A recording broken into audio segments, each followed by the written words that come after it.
Hello po, good evening po sa inyo lahat. Welcome to my channel, Best Investments by Mitsa Bache, and I am the seller of the DMCA Home. So today, sasamahan nyo at itutur kayo sa aming 2-bedroom unit na 56 square meters dito po kay Kiran Building ni Prisma Residences. Okay ba?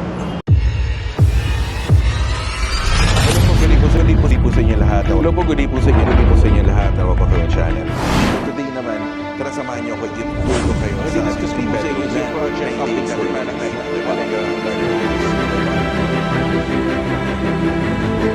Best Investments by Mitsa Bache, and I am an accredited seller of the DMCA Home.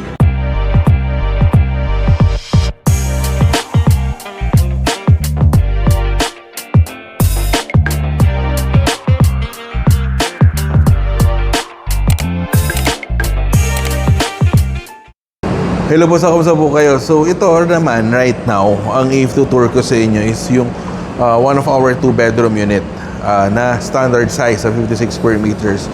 So nandito pa rin tayo kay Kiran Building ni Prisma Residences. So this unit is located on the 40th floor. Okay, so as you can see, we're one floor higher, one floor na lang atrium level, and 3 floors down ng atrium level natin. Okay, so dito, this is not your typical residential condominium na magkatapatan yung unit.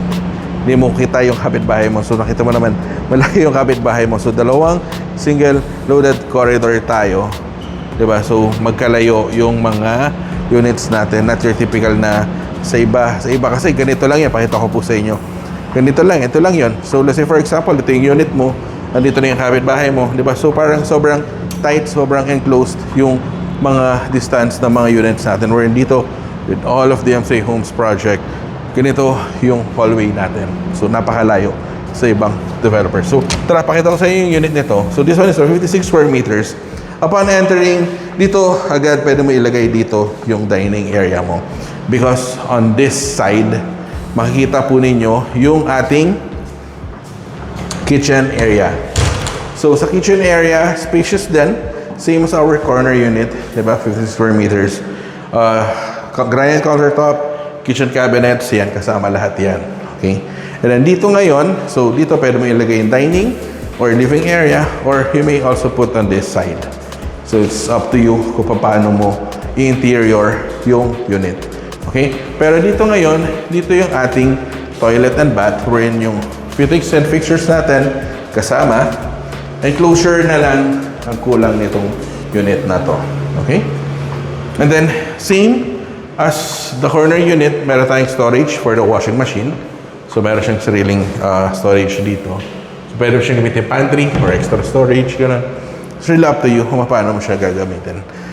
And then here, our second bedroom.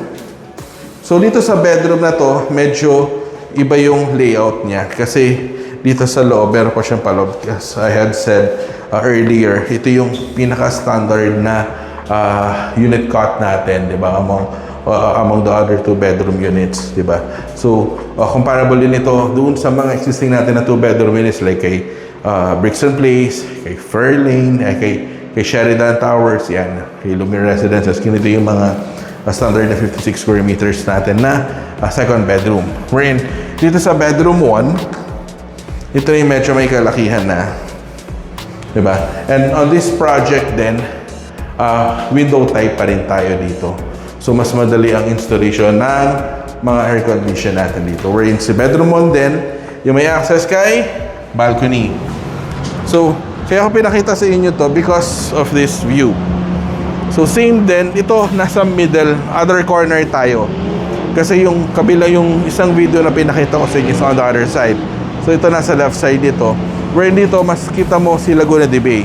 Pero at the same time, kita mo rin dito sa side na to, si Bonifacio Global City. At nasa baba natin, si C5 Road. Di ba? 121, maluwag pa rin ang traffic natin dito kay C5 Road.